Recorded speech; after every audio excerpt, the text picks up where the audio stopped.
여러분, 지금 세계 경제 지도에서 한 나라가 조용히 침몰하고 있습니다. 아무도 눈치채지 못하는 사이에 말입니다. 그 나라는 바로 호주입니다. 현재 호주 국민 10명 중 8명이 집값의 2배가 넘는 빚을 지고 있습니다. 세계에서 두 번째로 높은 가계부채 비율입니다. 많은 분들이 호주를 꿈의 이민지로 생각합니다. 저기 가서 살면 행복할 거야. 돈도 많이 벌고 여유롭게 살 수 있을 거야. 이렇게 말합니다. 냉정하게 말씀드리겠습니다. 그것은 착각입니다.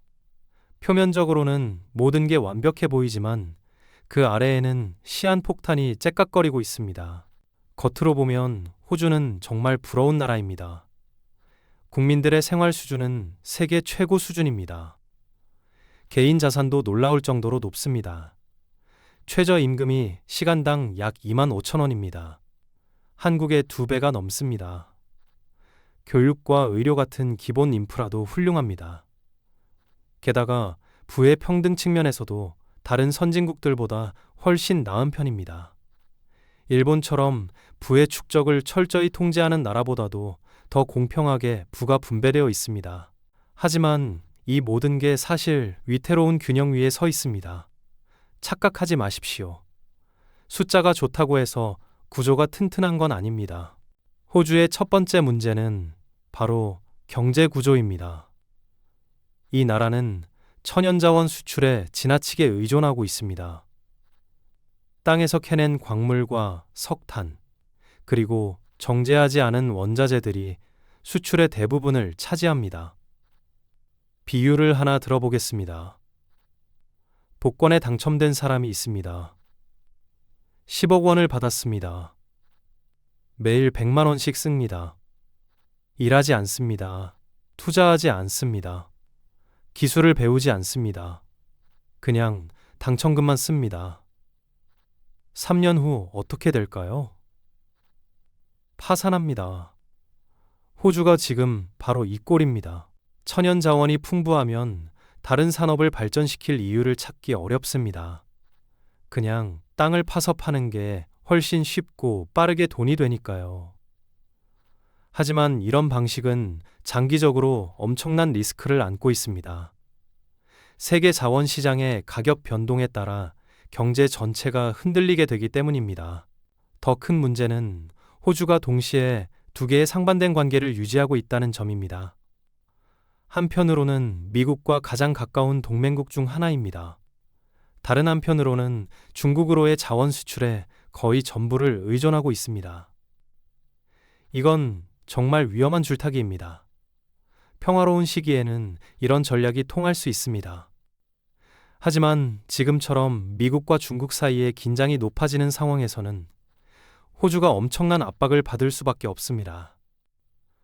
양쪽 모두에게 중요한 파트너이지만 동시에 양쪽 모두에게 선택을 강요받을 수 있는 위치에 있습니다. 2025년 10월, 미국 트럼프 행정부는 호주와 히토류 동맹을 체결했습니다. 중국의 히토류 수출 통제에 맞서기 위해서입니다. 여기서 질문 하나 드리겠습니다. 중국이 이걸 가만히 보고만 있을까요? 아닙니다. 중국은 호주의 최대 고객입니다.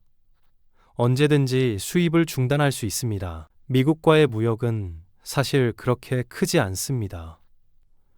오히려 호주가 미국에서 더 많이 수입하고 있습니다. 하지만 전 세계적으로 무역 보호주의가 강해지는 추세는 호주에게 절대 좋은 신호가 아닙니다. 특히 호주의 두 번째로 큰 수출품이 석탄인데 이게 또 문제입니다. 석탄 수요는 정체되고 있습니다. 환경 문제도 있지만 더 중요한 건 재생에너지 같은 대안들이 점점 더 경쟁력을 갖추고 있다는 겁니다. 석탄에 의존하던 산업이 서서히 무너지고 있는 겁니다.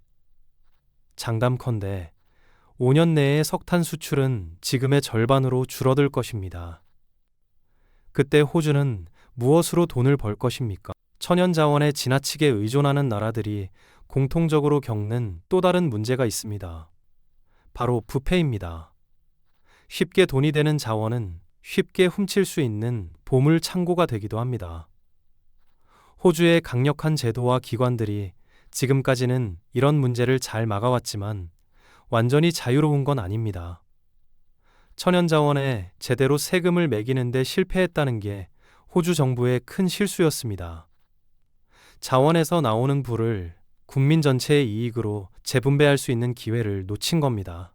정부가 자원세를 올리려고 시도했지만 대형 자원 회사들의 강력한 로비에 밀려서 계획이 무산됐습니다. 더 어이없는 건 정부가 오히려 자원 회사들에게 보조금을 주고 있다는 사실입니다. 천연가스 산업에만 1년에 약 200억 달러의 보조금과 세금 감면을 제공하고 있습니다. 이게 국내 에너지 가격을 낮추는 데 쓰였다면 이해라도 하겠습니다. 그런데 그런 일은 일어나지 않았습니다. 오히려 호주는 자국의 가스를 해외로 수출한 다음 그걸 다시 국제시장에서 비싼 값에 사오는 웃지 못할 상황에 처해 있습니다. 자원 부국이 자원 수입국이 되는 아이러니한 상황입니다. 이런 건 베네수엘라 같은 나라들도 일찍부터 겪었던 문제입니다. 하지만 호주는 배우지 않았습니다. 왜 그럴까요? 자원 회사들이 정치권을 장악하고 있기 때문입니다. 하지만 호주의 가장 큰 골칫거리는 따로 있습니다. 바로 주택 시장입니다. 호주의 주요 도시들은 부동산 가격이 믿을 수 없을 정도로 비쌉니다. 2025년 3분기 기준 호주의 평균 주택 가격은 100만 호주 달러를 돌파했습니다. 한화로 약 9억 원입니다. 시드니나 멜버른 같은 대도시는 이보다 훨씬 더 비쌉니다. 이 문제가 이렇게까지 심각해진 데는 여러 이유가 있는데 안타깝게도 정부는 이걸 해결할 생각이 별로 없어 보입니다. 호주는 이민자들에게 굉장히 개방적인 나라입니다. 다문화 사회를 지향하고 있고 전 세계 이민자들에게 매력적인 곳입니다. 많은 이민자들이 호주의 높은 급여와 좋은 생활 환경에 이끌려서 옵니다. 당연히 이들도 살 곳이 필요합니다. 그런데 문제는 이민자들이 모두 집을 찾는 사람들만 있는 게 아니라는 겁니다. 이미 부유한 나라에서 온 사람들도 많습니다. 이들은 호주의 주요 도시들이 살기 좋다는 이유만으로 이주를 결정합니다. 당연히 집값은 치솟을 수밖에 없습니다. 정부는 이 문제를 해결하겠다며 2025년부터 향후 2년간 외국인의 주택 구매를 금지했습니다. 얼핏 들으면 합리적인 정책 같지만 실상은 그렇지 않습니다. 외국인의 주택 구매는 전체 거래의 극히 일부에 불과합니다. 게다가 거주 비자를 가진 사람들은 이 금지 대상에서 제외됩니다. 진짜 수요의 대부분은 호주로 이민 오는 사람들에게서 나옵니다. 외국인 구매 금지 같은 조치는 그냥 눈 가리고 아웅하는 수준입니다. 호주의 또 다른 강점이 오히려 이 문제를 더 복잡하게 만들고 있습니다. 호주의 서비스 수출은 생각보다 훨씬 강력합니다. 상품 수출만 보면 정말 형편없지만 서비스까지 포함하면 이야기가 달라집니다. 호주 수출의 약 4분의 1이 이런 무형의 서비스 판매에서 나옵니다. 서비스 수출은 배에 실어서 보내는 게 아니라서 눈에 잘 안 띕니다. 하지만 엄청난 규모입니다. 그 중에서도 가장 큰 비중을 차지하는 게 관광입니다. 외국인들이 호주에 와서 돈을 쓰면 그게 경제학적으로는 수출로 계산됩니다. 그리고 유학생 산업입니다. 주택시장 문제로 다시 돌아가면 외국인 구매 금지는 학생 비자를 가진 사람들에게는 적용되지 않습니다. 이게 합리적이냐 아니냐는 논쟁의 여지가 있습니다. 일시적이라도 그 나라에 사는 사람들은 집을 살 권리가 있어야 한다고 볼 수도 있습니다. 하지만 이 때문에 많은 학생들이 실제로는 공부할 생각이 없는데도 학생 비자를 받아서 호주에 옵니다. 부동산이나 취업 시장에 접근하기 위한 수단으로 쓰는 겁니다. 공정하게 말하자면 정부도 이런 가짜 대학들을 단속하긴 했습니다. 소위 학위 공장이라고 불리는 완전히 엉터리 대학들 말입니다. 하지만 호주의 일부 주요 교육기관들도 이 유학생 돈에 크게 의존하고 있습니다. 결국 외국인 투자자 금지 같은 조치는 진짜 정책 수정이라기보다는 그냥 사소한 불편함 정도에 불과합니다. 호주 부동산은 세계적으로 매력적인 투자처입니다. 하지만 여기에 불을 더 지피는 게 있습니다. 바로 세금 정책입니다. 호주의 세금 제도는 부동산 투자를 엄청나게 장려하고 있습니다. 네거티브 기어링이라는 제도가 있습니다. 투자용 부동산에서 발생하는 손실을 개인 소득에서 공제해 주는 겁니다. 예를 들어보겠습니다. 여러분이 투자용 아파트를 하나 샀습니다. 대출 이자와 관리비로 1년에 1,000만 원이 나갑니다. 임대료로 800만 원을 받습니다. 200만 원 손실입니다. 이 200만 원을 여러분의 연봉에서 빼줍니다. 세금을 덜 내는 겁니다. 그리고 나중에 집값이 오르면 팔아서 차익을 얻습니다. 이 차익에도 세금 감면 혜택이 있습니다. 이런 세금 구조는 빚을 많이 내서 부동산에 투자하는 걸 적극 권장합니다. 그 결과 호주는 현재 세계에서 두 번째로 높은 가계부채 비율을 기록하고 있습니다. 1위는 스위스인데 그건 특수한 은행 시스템 때문이니까 좀 다릅니다. 호주 정부의 부채는 다른 선진국들에 비해 크지 않습니다. 하지만 개인들이 지고 있는 빚은 정말 엄청납니다. 2025년 기준 호주의 GDP 대비 가계부채 비율은 112%입니다. 국민이 버는 돈보다 2배 이상 빚을 지고 있다는 뜻입니다. 불행히도 대부분의 호주인들에게 이건 고급 재테크 전략이 아닙니다. 그냥 집을 사려면 빚을 질 수밖에 없는 겁니다. 일반 호주인들이 집을 사야 한다는 압박을 받는 이유가 있습니다. 임대로 살면서 재정을 효과적으로 관리하기가 정말 어렵기 때문입니다. 임대료가 부동산 가격과 함께 계속 올라가고 있어서 매년 점점 더 비싸집니다. 모기지는 금리 변동이 있긴 하지만 그래도 임대료보다는 예측 가능합니다. 게다가 모기지는 언젠가는 다 갚을 수 있지만 임대료는 끝이 없습니다. 이것만으로도 충분히 집을 사야 할 이유가 되는데 호주에는 더 큰 문제가 있습니다. 호주에서는 임차인을 보호하는 법이 매우 약하고 집주인을 보호하는 법은 매우 강합니다. 이상하게 들리겠지만 모기지를 못 갚는 사람이 임대료를 못 내는 사람보다 집을 잃을 확률이 훨씬 낮습니다. 은행들이 집주인들에게 좀 더 관대하기 때문입니다. 그리고 호주에서는 집이 너무 비싸서 이게 거의 은퇴 계획의 필수 요소가 됐습니다. 다 갚은 집이 없으면 은퇴 후에 생활비와 계속 오르는 임대료를 감당할 만큼 큰 은퇴 소득이 필요합니다. 현실적으로 불가능한 수준입니다. 안타깝게도 주택 수요를 다루는 정부의 정책들은 대부분 잘못된 방향으로 가고 있습니다. 주택 위기를 해결하겠다면서 첫 주택 구매자들을 지원하는 데만 집중하고 있습니다. 집값을 낮추는 게 아니라 보조금이나 세금 면제로 구매력을 높여주는 겁니다. 비유를 들어보겠습니다. 모든 첫 주택 구매자에게 구매력을 1,000만 원 더 주면 어떻게 될까요? 결국 집값이 1,000만 원 더 오르는 결과만 나올 뿐입니다.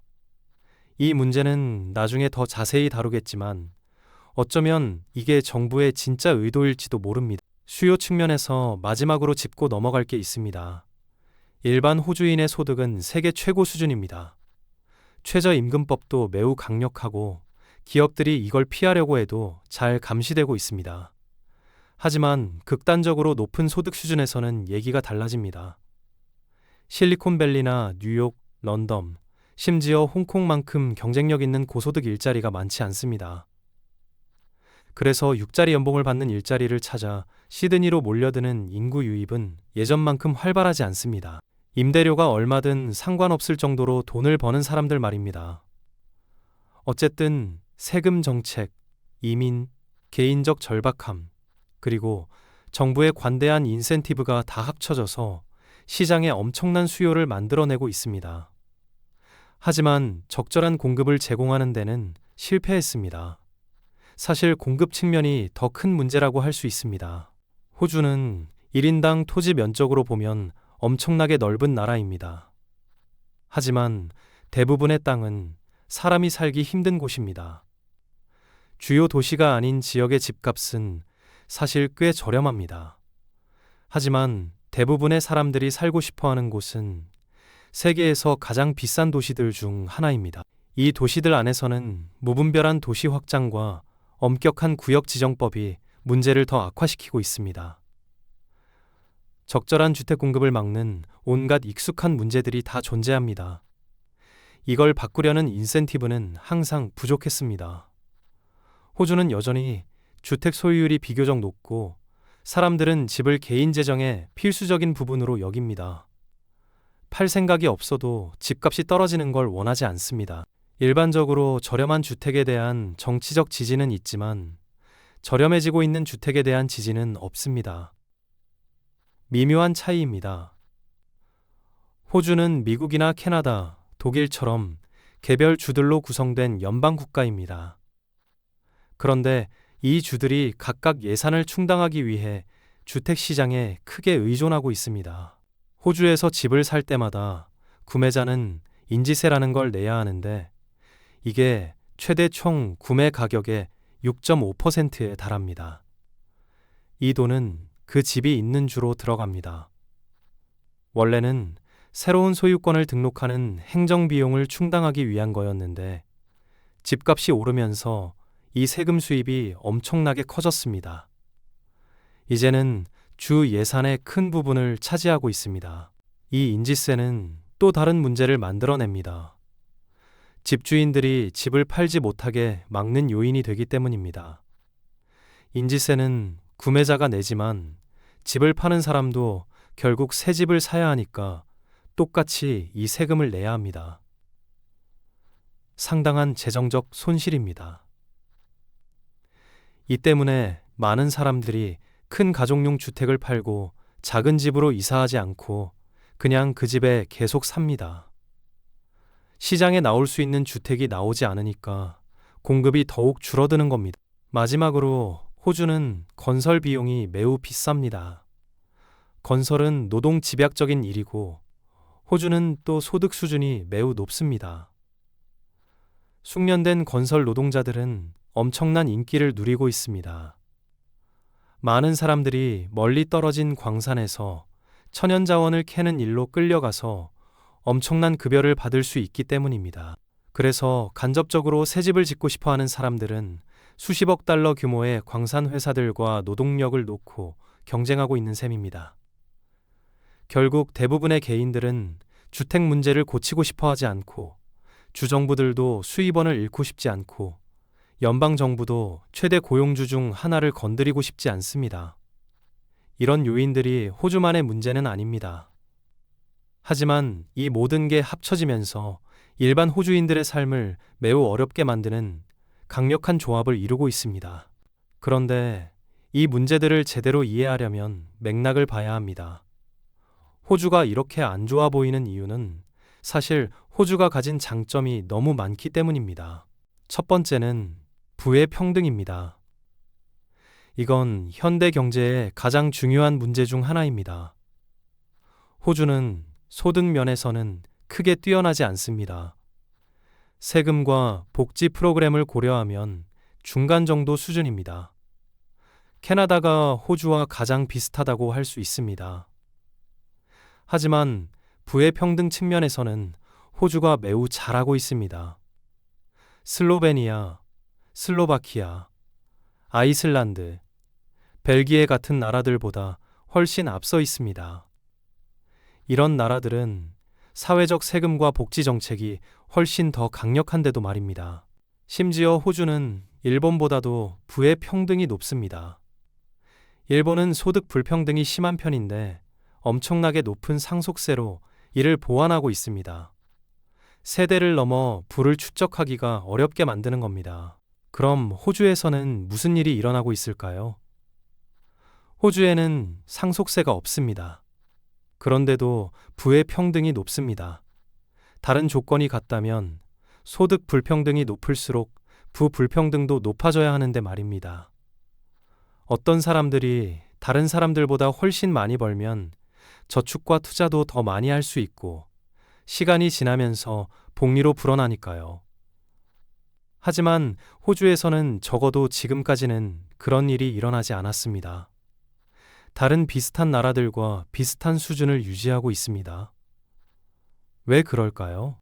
큰 이유는 부를 측정하는 게 소득보다 훨씬 어렵기 때문입니다. 소득 불평등을 계산하는 데 필요한 모든 데이터는 소득세 신고를 통해 수집됩니다. 반면 자동차나 가구, 심지어 주택 같은 자산의 실제 가치를 정확히 파악하기는 어렵습니다. 물론 호주에도 엄청나게 부유한 사람들은 많지만 일반적으로는 더 공평하게 분배되어 있습니다. 이게 가능한 이유 중 하나는 많은 호주인들이 주택을 소유하고 있다는 점입니다. 자기가 사는 집에 많은 부를 묶어두고 있는 겁니다. 또한 호주는 의무적인 은퇴 저축제도가 있어서 연금을 통해 기반을 다지고 있습니다. 주택 자산의 가치가 높다는 건 나라 전체의 다른 모든 주택이 똑같이 감당할 수 없을 정도로 비싸다면 반드시 중요한 문제는 아닙니다. 인크레더블 영화의 대사를 빌리자면 모두가 슈퍼일 때는 아무도 슈퍼가 아니라는 거죠. 이런 헤드라인 수치들은 사실 더 해로울 수 있는 다른 종류의 불평등을 감추기도 합니다. 이렇게 넓은 부의 기반을 만들기 위한 시스템들 중 상당수가 젊은이들을 희생시켜 만들어졌습니다. 한 연구에 따르면 호주에서 10만 호주 달러를 버는 근로연령의 호주인은 약 3만 달러에 해당하는 세금을 냅니다. 같은 금액을 버는 65세 이상 호주인의 평균보다 2.5배나 더 많은 겁니다. 여기에 더해 나이 든 호주인들은 주택 시장이 지금처럼 부담스럽지 않았을 때 집을 살 수 있었습니다. 이런 상황이 세대 간 적대감을 만들어낸 건 당연한 일입니다. 좋은 소식은 일반적인 암울함에도 불구하고 호주에는 실제로 이 문제들을 해결하는 데 사용할 수 있는 도구가 많다는 겁니다. 진짜 질문은 왜 그렇게 하지 않았냐는 거죠. 이 나라는 2025년 중요한 선거를 앞두고 있었고 양측 모두 문제에 대한 해결책을 가지고 있다고 약속했습니다. 하지만 비밀을 말씀드리겠습니다. 어쩌면 이들은 정말로 고치고 싶지 않을지도 모릅니다. 주택 가격이 떨어지면 많은 기존 주택 소유자들이 손해를 보게 되고 이들이 선거에서 중요한 표를 가지고 있으니까요. 정치적으로 위험한 선택입니다. 자원산업도 마찬가지입니다. 대형 자원회사들은 엄청난 정치적 영향력을 가지고 있습니다. 이들에게 더 많은 세금을 매기거나 보조금을 줄이는 건 정치적 자살 행위가 될 수 있습니다. 단기적으로는 현상 유지가 훨씬 안전해 보이니까요. 하지만 이런 식으로 문제를 계속 미루다 보면 언젠가는 더 큰 위기가 터질 수밖에 없습니다. 주택 가격은 계속 오르고 젊은 세대는 점점 더 집을 살 수 없게 되고 자원 의존도는 더 심해지고 중국과 미국 사이의 긴장은 더 고조될 겁니다. 호주가 지금까지 이 모든 문제를 안고도 번영할 수 있었던 건 운이 좋았기 때문입니다. 강력한 제도, 풍부한 자원, 좋은 지리적 위치, 그리고 안정적인 글로벌 환경이 다 맞아떨어졌습니다. 하지만 이런 행운이 영원히 계속될 거라고 보장할 수는 없습니다. 문제는 호주가 이 모든 걸 알고 있다는 겁니다. 전문가들은 수십 년 전부터 경고해 왔습니다. 하지만 정치적 의지가 부족하고 기득권의 저항이 강하고 단기적 이익이 장기적 지속 가능성보다 우선시되면서 근본적인 해결책은 계속 미뤄지고 있습니다. 자, 이제 선택은 여러분의 몫입니다. 계속 예전 방식대로 살아갈 수도 있습니다. 호주를 꿈의 나라로 생각하고 이민을 준비할 수도 있습니다. 편안합니다. 익숙합니다. 하지만 변화는 없습니다. 3년 후 호주에 도착했을 때 집값은 지금보다 20% 더 올라 있을 것입니다.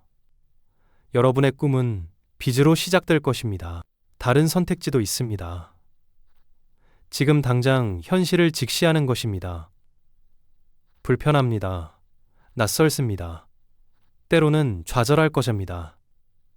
하지만 여러분은 성장할 것입니다. 3년 후 여러분은 완전히 다른 결정을 내리고 있을 것입니다. 움직이십시오. 지금 당장. 오늘 퇴근하고 집에 가면 호주 경제 지표를 조사하십시오. 가계부채 비율을 확인하십시오. 주택 가격 추이를 분석하십시오. 그것이 시작입니다. 내일은 호주가 아닌 다른 나라들을 비교해 보십시오. 모레는 여러분의 미래 계획을 다시 세워보십시오. 일주일이면 습관이 됩니다. 한 달이면 실력이 됩니다. 1년이면 전문성이 됩니다. 그리고 3년 후 여러분은 표면의 숫자에 속지 않고 구조를 읽으며 진짜 기회를 포착하는 사람이 되어 있을 것입니다. 그때 여러분은 오늘을 기억할 것입니다. 바로 오늘, 여러분이 진실을 선택한 이 순간을